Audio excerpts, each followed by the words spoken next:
Hola, somos el equipo 7 y les vamos a presentar las estructuras neurológicas y neurotransmisores que intervienen en los procesos de atención y memoria. Para empezar, ¿qué es la atención? La atención es un proceso psicológico básico e indispensable para el procesamiento de la información de cualquier modalidad y para la realización de cualquier actividad. Su función es seleccionar del entorno los estímulos que son relevantes para el estado cognitivo en curso del sujeto y que sirven para llevar a cabo una acción y alcanzar objetivos. La atención tiene funciones principales, las cuales son las siguientes.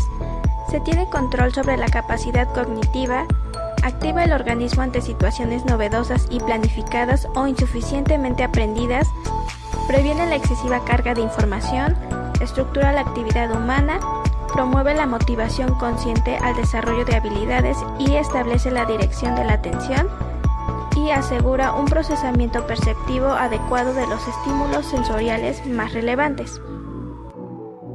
Asimismo, la atención tiene características importantes, las cuales son las siguientes, como la orientación, dirigir los recursos cognitivos a objetos o eventos de importancia para la supervivencia del organismo. La focalización, centrarse en algunos estímulos a la vez. Concentración, es la cantidad de recursos que se dedican a una cierta actividad o a una tarea mental específica. La ciclicidad, basada en ciclos básicos de actividad y descanso. Intensidad, la atención se expresa en diferentes grados, va desde el desinterés hasta la concentración profunda. Es decir, el grado de interés y su significado con la información contribuyen a la atención. Estabilidad, tiempo en donde una persona permanece atendiendo a la información o actividad. Existen diversos tipos de atención, los cuales son los siguientes. La atención interna o externa. Cuando la atención es interna, está dirigida hacia los propios procesos mentales o algún estímulo interno. La externa proviene de los estímulos del exterior. Atención voluntaria e involuntaria. Ante esto, influye la actitud activa o positiva que tiene el individuo frente a los estímulos. En la atención voluntaria, la persona decide a qué poner atención. En la involuntaria o también pasiva, depende de cuánta atracción genere el estímulo al individuo. Atención abierta y atención encubierta. La abierta engloba las respuestas motoras y fisiológicas. Estas producen modificaciones posturales en la persona. La atención encubierta no puede distinguir los efectos por la observación. Atención focalizada. El individuo da respuestas discretas, simples y estables ante el estímulo que se le presente. La atención sostenida es cuando la persona mantiene una respuesta conductual durante la actividad continua o repetitiva. Esta capacidad consiste en mantener una respuesta consistente durante un tiempo. La atención selectiva es cuando la persona hace actividades o tareas continuamente, aunque existan distractores presentes. Asimismo, se selecciona la información relevante para que se procese. Atención alternante. Cuando una persona hace una tarea y cambia precipitadamente de un conjunto de respuestas a otro, se necesita la redirección y cambios de atención en las demandas y actividades. Atención dividida. El individuo puede responder de manera simultánea a dos tareas de atención selectiva.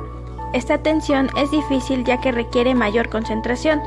Con esta atención se adquiere la capacidad de atender dos tareas al mismo tiempo. Atención visual y auditiva. Esta atención se encuentra en la modalidad sensorial. La atención visual se centra en los conceptos espaciales, mientras que la auditiva se relaciona con parámetros temporales. Estructuras neurológicas relacionadas al proceso de atención. Según los conceptos propuestos por Posner en 1994, la atención comprende 4 subprocesos. El primero es la activación inicial a través de la capacidad de focalizar y ejecutar eficientemente. Tiene la finalidad de dirigir la atención hacia los elementos relevantes de los estímulos, separar aquellos que no son relevantes y efectuar una acción rápida y eficaz que responda a dichos estímulos. Las estructuras indicadas son la corteza temporal superior, la parietal inferior y el cuerpo striado, que está relacionado con la capacidad de velocidad perceptivo-motriz. En segundo lugar, tenemos el sostener la atención en el tiempo o capacidad de vigilancia. Las estructuras relacionadas son la formación reticular y algunos núcleos talámicos. Como número 3, Tenemos el codificar la información, es decir, mantener la información en la memoria operativa el tiempo suficiente como para que se incorpore en la memoria y pueda ser recuperada cuando se necesite. La estructura implicada es el hipocampo. Por último, tenemos el cambiar la atención adaptativamente y resistir la tendencia a la perseveración. Esto permite cambiar el foco de atención a otro foco y volver a enfocar, iniciándose de nuevo el ciclo de la atención. Esto está asociado a la flexibilidad e implica la corteza prefrontal como estructura. Asimismo, cabe mencionar que cuando hay un cambio de foco atencional o búsqueda visual, se genera la activación del lóbulo parietal superior del hemisferio derecho, ganglios basales, el tálamo, la corteza de la ínsula, la corteza frontal y el cíngulo anterior. La atención se encuentra en la confluencia de múltiples subfunciones como nivel de alerta, orientación, atención ejecutiva, atención selectiva y atención sostenida. Hablando de la alerta, esta constituye la base fundamental de los procesos atencionales, ya que es el nivel más elemental y primario. Se relaciona con el córtex derecho frontal y parietal, el locus coeruleus y la norepinefrina. Además, se suele vincular con el trastorno por déficit de atención con hiperactividad. De manera similar, la orientación es la selección de estímulos para poner atención y se relaciona con el lóbulo parietal superior, la unión temporal parietal, el colículo superior y la acetilcolina. Además, se suele vincular con el autismo. Por otra parte, la atención ejecutiva se encarga de monitorear y resolver conflictos que surgen en los procesos internos, incluyendo pensamientos, sentimientos y respuestas. Se relaciona con el cíngulo anterior, las cortezas lateral ventral y prefrontal, los ganglios basales y la dopamina. Además, se suele vincular con el Alzheimer, trastorno límite de la personalidad y la esquizofrenia. En la atención selectiva y en la atención sostenida participan estructuras corticales y subcorticales. En las corticales hay que mencionar la corteza prefrontal y las cortezas sensoriales. Entre las estructuras subcorticales, el tálamo óptico, el cuerpo estriado, los núcleos septales y de Meissner y el cerebelo.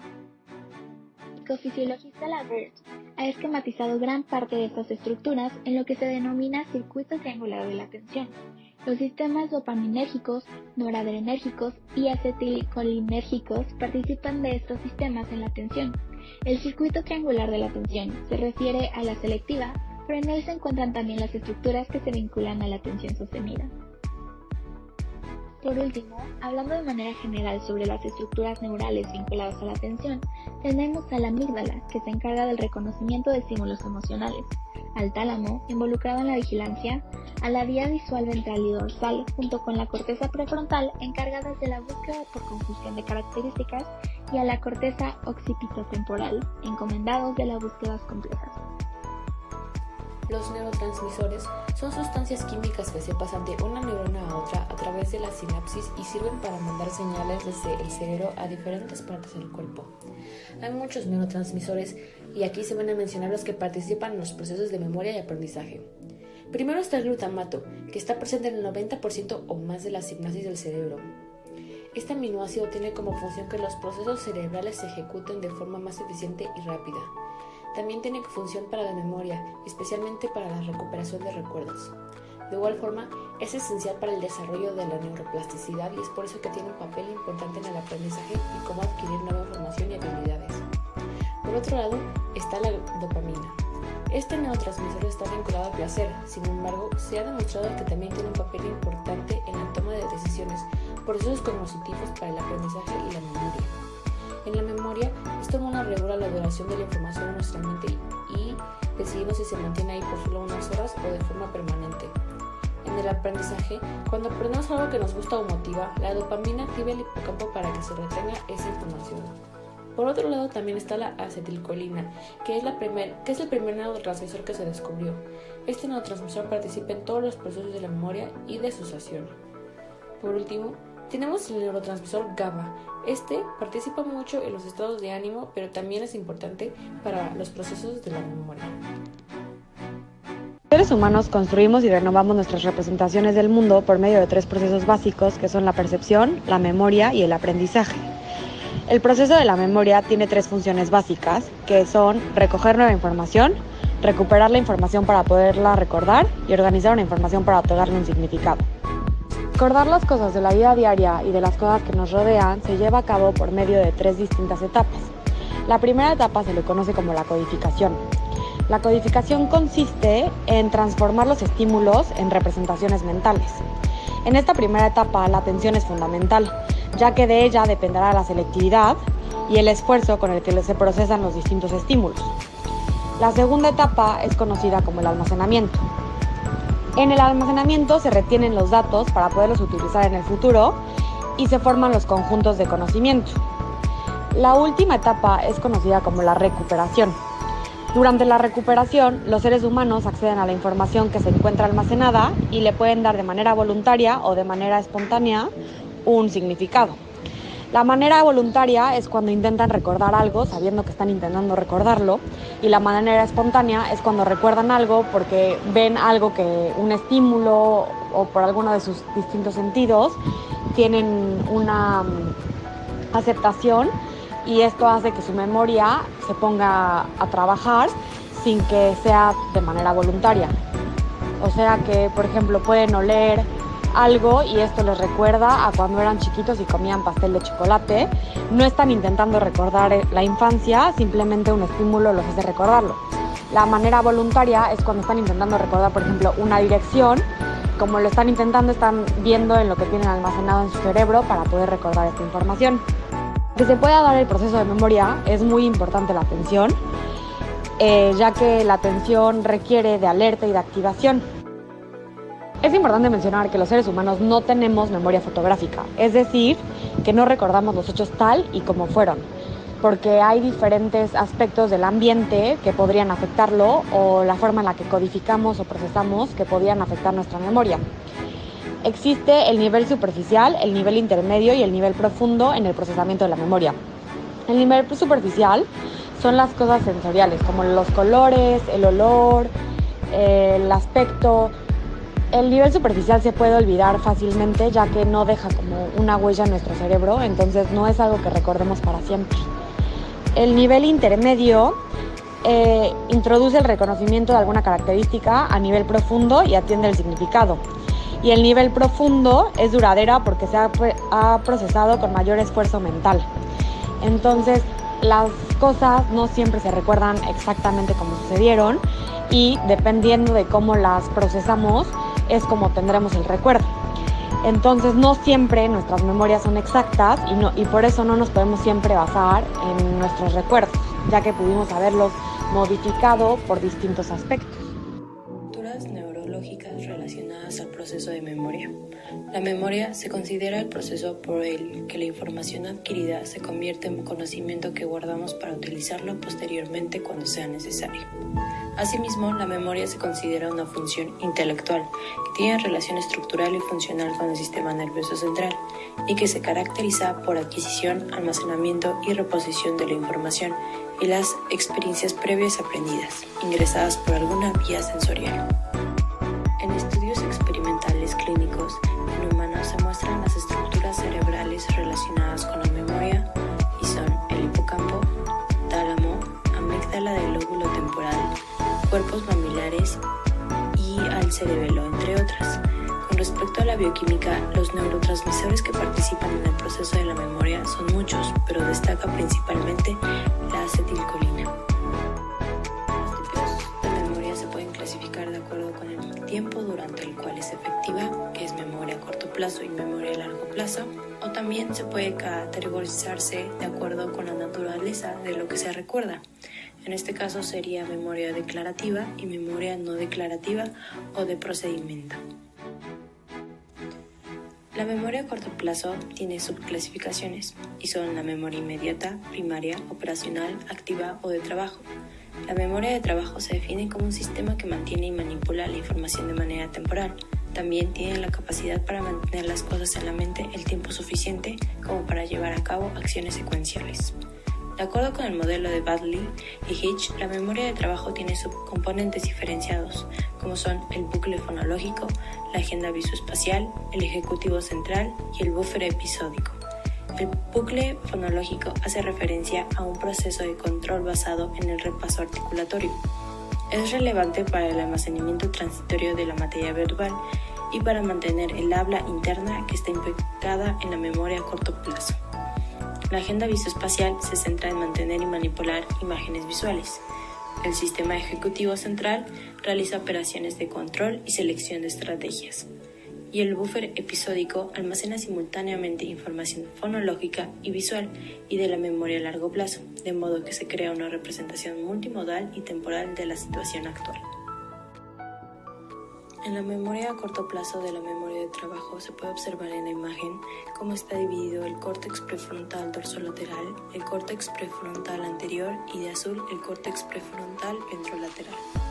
Cuando la información que ha de recordarse excede a la capacidad de la memoria de trabajo, interviene el córtex prefrontal dorsolateral, lo que se sugiere que esta región puede facilitar la codificación de la información. Durante el subsiguiente periodo de demora, cuando la información no es accesible al sujeto, el sector ventrolateral y el dorsolateral se activan. Así, el buen funcionamiento de la memoria de trabajo depende de las áreas sensoriales primarias del lóbulo prefrontal, núcleo dorsomediano tálamo y no estriado, entre otras. En la memoria a largo plazo, la información se retiene durante un tiempo variable, desde minutos hasta tiempos ilimitados. Se subdivide en memoria declarativa o explícita y memoria no declarativa implícita procedimental. En la memoria declarativa o explícita, permite al sujeto comunicarse bajo una forma verbal o no verbal y debe referirse al acontecimiento. El acceso a esta memoria es consciente y el área cerebral relacionada es el lóbulo temporal. La memoria declarativa, a su vez, se subdivide en memoria semántica y memoria episódica. La diferencia entre la memoria semántica y episódica está en los ítems que recuerdo y los que creo que voy a recordar. En este caso se podría simplificar de la manera en que la memoria semántica es el conocimiento que creo que tengo sobre algo y la memoria episódica es lo que conozco porque he tenido una experiencia con ello.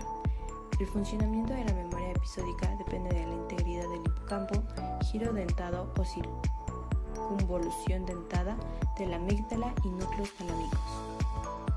Por último, en la memoria de largo plazo, la memoria no declarativa, implícita o procedimental se construye lentamente a través de la repetición de muchos ensayos. Permite al individuo que revele la información a través de un comportamiento. El acceso es inconsciente y las áreas cerebrales relacionadas son el hipocampo, ganglios basales y el cerebelo, entre otras. Para finalizar, les agradecemos por su tiempo y esperemos que haya quedado más claro todos los procesos que conllevan la memoria y la atención. Al final se encuentran nuestras referencias bibliográficas, las cuales nos ayudaron a obtener la información presentada. Gracias.